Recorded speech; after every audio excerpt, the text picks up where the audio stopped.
Okay, well, thank you everyone for joining us on our very first middle school information night. We changed our format and we have some exciting things to share with everybody. So sit back, enjoy your dinner, and we'll take you through a short but informative information session. First, I'd like to make some introductions. And I would like to introduce, first of all, myself. My name is Allison Bartlett, and I'm the Director of Academic and University Counseling, a job that I am thoroughly enjoying in my brand new glass office in the Learning Commons. If you haven't been there, you should stop by. And then I would like to introduce Pam Royce, our vice principal of middle school, as well as a teacher in the science and math department, I think. Yes.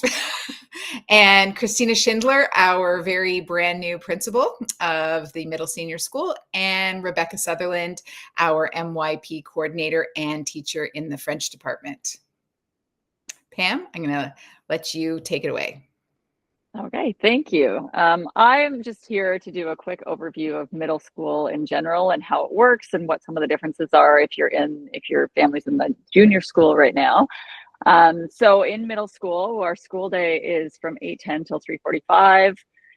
We have 80-minute periods. There's 4 80-minute periods in a day, and students will be moving between classrooms. So that's something that's different from the junior school, probably, definitely different from the junior school. And then we have morning and afternoon breaks. The morning break is outside, and the recess after lunch is also outside. The afternoon break is a quicker one where students just have a chance to have a snack, etc., and get a bit of a breather between classes. And then lunch every day for middle school students is in the bistro. They can either buy their lunch or bring their lunch or some combination of that, but they are all eating in the bistro almost every day.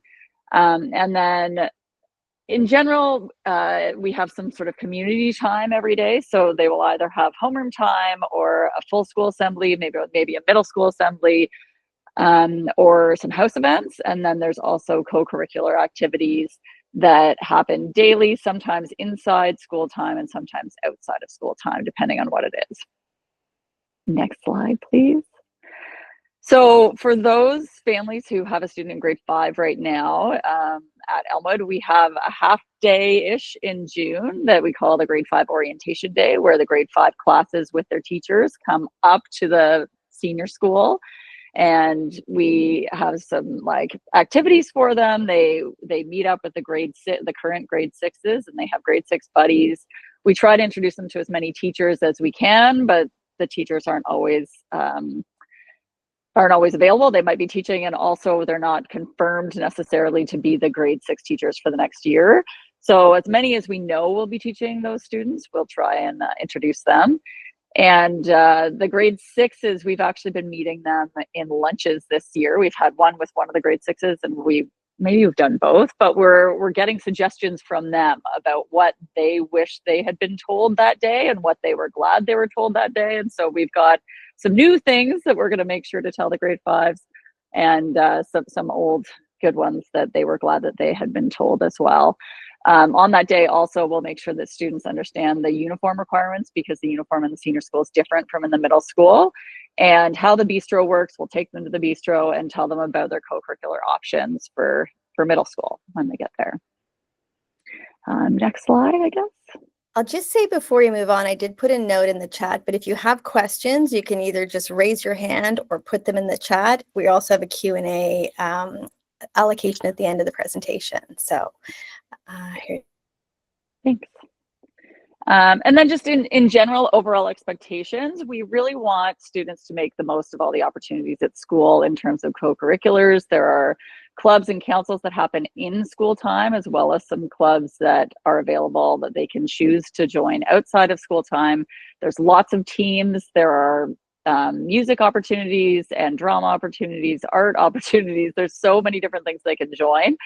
Having said that, we really try to encourage them to find a balance. So we don't want them to fill every single possible time slot with activities, because they need some time to socialize and relax as well.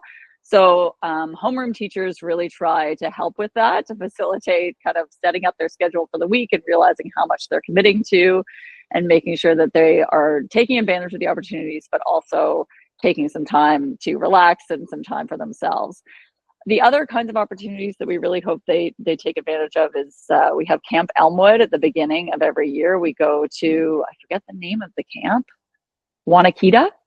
Nikita. Yeah. Camp Wanakita every year for 3 days, a Monday to Wednesday usually. Everyone from grade 6 to 12 comes, hopefully.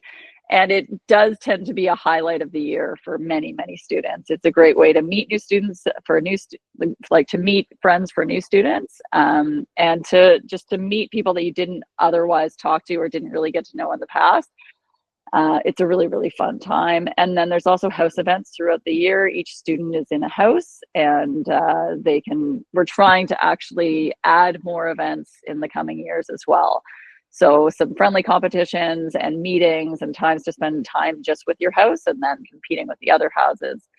And finally, in the middle school, we ask that there be no mobile phones out at all during the school day. So between 8:10 and 3:45.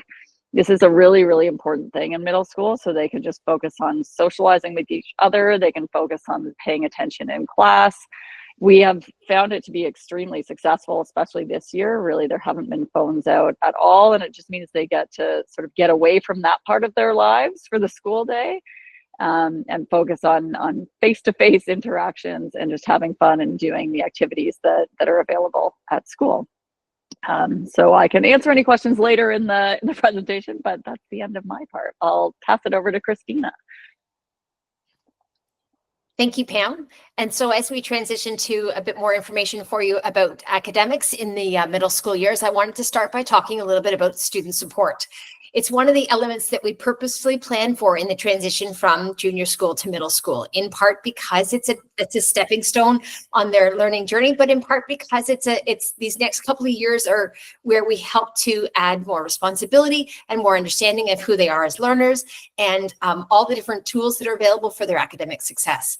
So there really is quite a variety of opportunities for support within the school day, before and after, everything from individualized teacher support, reaching out to set a one-on-one meeting with the teacher, to our success studios that are a set of opportunities for students to learn how to organize themselves and complete homework independently and plan for deadlines and how to get things done for success. And so we really do build these skills in the middle school years with purpose.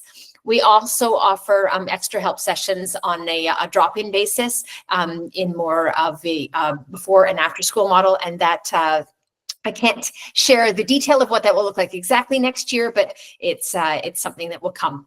And then I'd say the who, the student support really is a circle of care here at Elmwood. And so you'll see on the screen quite a list of individuals, some of who are at tonight's session, and some of whom you'll still meet in your daughter's journey in the years ahead. Everything from teachers and coaches to their homeroom teacher, to our vice principals, our director of student health and safety, student success, the whole team. And I really consider myself to be part of that team, in part because we are a community of learners. And so it's how we support each and every child for success. And so with that, I'll transition a little bit to the fact that we continue to be IB focused in the middle and senior school years.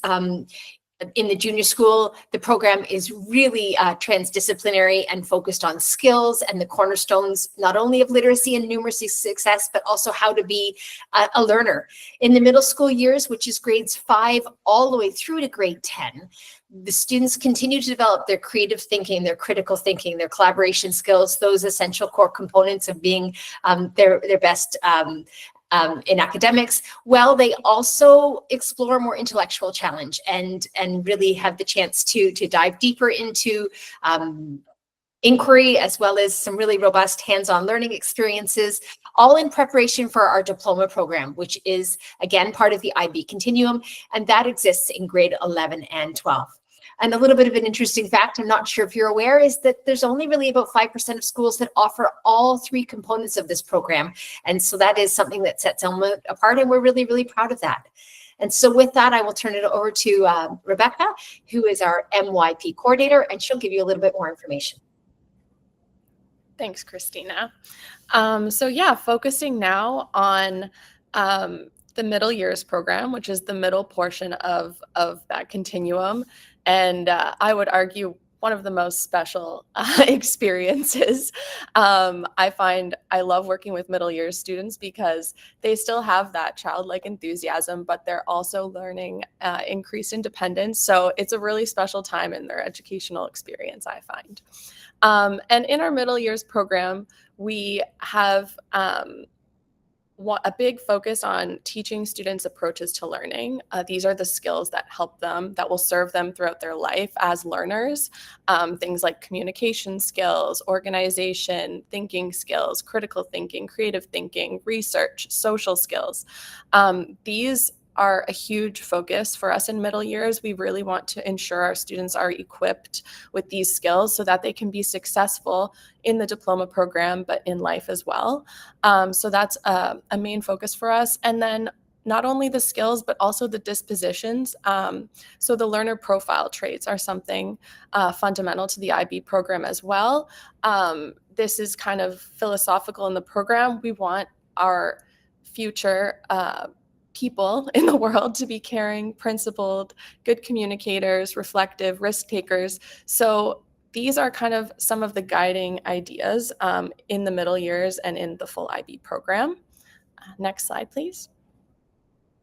And just a few highlights that stand out and I wanted to share about the middle years program, which is grades 6 to 10. So we have interdisciplinary units of study in every year of the program. So this gives students the opportunity to take the skills across different subjects and apply them in these really creative projects that are inspired by real world problems. All students in the IB program acquire at least one language, some more than one. There's a focus on students learning academic content through personal, local, and global lenses. There's an emphasis on community engagement and experiential learning, many options for field trips in the middle school and international trips as well. There are robust co-curricular opportunities, as Ms. Royce was describing, and everything you can imagine, ranging from creativity, action, and service and STEM opportunities for students. And then in the final year of the middle years program, in grade 10, all of our students complete a personal project. And if you are a grade 5 parent right now, it's kind of a comparable experience to the exhibition that students do in grade 5. So for our grade 10 students, they pick a topic that's interesting to them and they independently explore this topic with guidance from a teacher supervisor and the framework of the personal project, which is what all students follow. So it's a really special, we actually have our personal project showcase tomorrow morning where all of our grade 10 students this year will be sharing their personal projects with the community. So it's a really special opportunity for students to learn and explore their passion. Next slide, please. And then just to kind of give you a brief explanation of how assessment works in the middle years program, because it will take a little bit of adjusting if you're coming from the junior school. So it is slightly different. All MYP subjects, we have 4 criteria in each subject, and those criteria are assessed in levels out of 8. That being said, we want to make it clear that the levels out of 8 are not really mathematically applied. If you think more in percentages, a level 4 out of 8 is not equivalent to a 50%. As you can see in the table on this slide, how the grades are determined is we're taking the students 4 levels out of 8, we're adding them up for a total out of 32 points. And then all IB schools in Ontario have used this chart where it's the table of equivalence to look at the IB grades and determine an equivalent Ontario percentage grade. So that's just kind of a brief explanation. But when you get your child's report card in middle years, you will see levels out of 8 for all of the subjects for the criteria. And you will also see a final percentage on the report card. I believe that's all I have. Thanks, Rebecca. Thanks, Rebecca. Thanks, Pam. Thanks, Christina. It's so wonderful that we have such a strong middle school team. One of the benefits of being in a school that is a continuum school, meaning we move through junior kindergarten through to grade 12, we have an opportunity to be a little bit more creative in what we offer and how we offer it. All really heading toward the same direction of graduation and obtaining the Ontario Secondary School Diploma. So one of the, and I should do a drum roll, but one of the exciting new opportunities that we are introducing or reintroducing, because this is something we did somewhat similarly in the past, is we're introducing Reach Ahead credits so that every grade 8 student next year will be earning 2 Ontario credits. So each student will take the Exploring Technologies credit.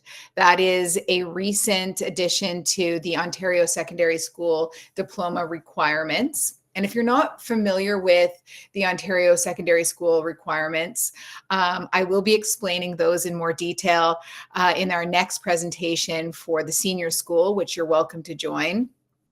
But that presentation will also be posted after tonight as well. So you can take a look at that and obviously ask any questions that you might have.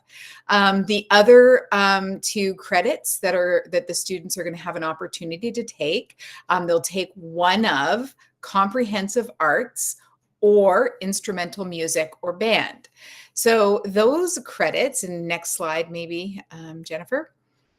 Those 2 credits equal, 1 credit equals 110 hours of instruction. That is what is mandated by Ontario to equal a credit. And each student in Ontario needs 30 credits in order to graduate, 17 of which are compulsory credits outlined by the ministry. These 2 Reach Ahead credits, either the tech credit and the art credit, are considered compulsory credits. So the students, when they enter grade 9, will already have 2 credits toward their 30, which I think, as a guidance counselor, is extremely exciting. And the one caveat, or the one thing that people should know, or the students should know going into these credits, is they will appear on a transcript when the student graduates, the official transcript, and that says they have their Ontario Secondary School Diploma. And those marks that they get in grade 9 will be on the report card when they graduate in grade 12, or on the transcript, I should say. And that credit is broken down into 2 parts. So this is pretty similar with all of the credits that a student will acquire throughout high school. They are broken into 2 parts, 70% coursework, and for the most part, 30% exam or summative. Some courses, potentially like music and comprehensive arts, may choose to split it between 15% exam, 15% summative. Maybe ALC, the comprehensive arts, might just simply do a summative worth 30%. Obviously, the teacher is going to prepare the student for that, and they, at the end of that, will receive a credit towards their Ontario Secondary School Diploma if they receive 50% or higher. So that is, in my opinion, super exciting and a new development for the students moving into grade 8 next year. And I think we are at that point where if you have questions, Jennifer, I guess Yeah, there aren't any questions in the chat. If anyone has a question and wants to raise their hand, you can just unmute yourself and ask it. I'm not sure if, Rebecca, you shared that tomorrow's the personal project celebration. That's awesome. Well, I'll just say it again. Yeah. No, I'm so excited. It's going to be amazing. That's awesome. Okay. Well, if we don't have any questions, we are going to share this recording. We'll probably put it in the newsletter on Thursday. We'll have a news article in there with a link to the presentation. You'll also be able to link to the senior school presentation if you're interested in that. And we'll also include contact information if you don't already have it for all the presenters today. If you have a question after the presentation that you want to ask, you can do that directly with one of them. I think that's it. Thanks for joining us, everyone. Have a great night.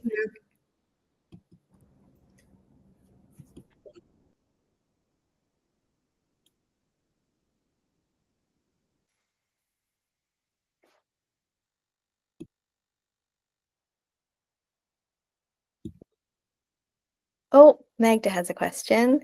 Magda, you can just unmute yourself if you'd like. Oh, maybe not.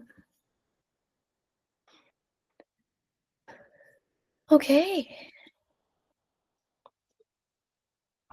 Oh, here's a question from Jonathan. How does the second language education change in future years?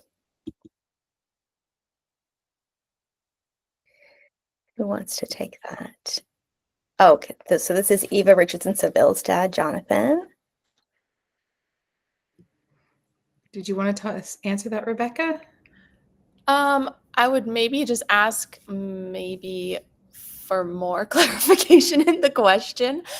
So I can speak to how it's working so far in middle years program.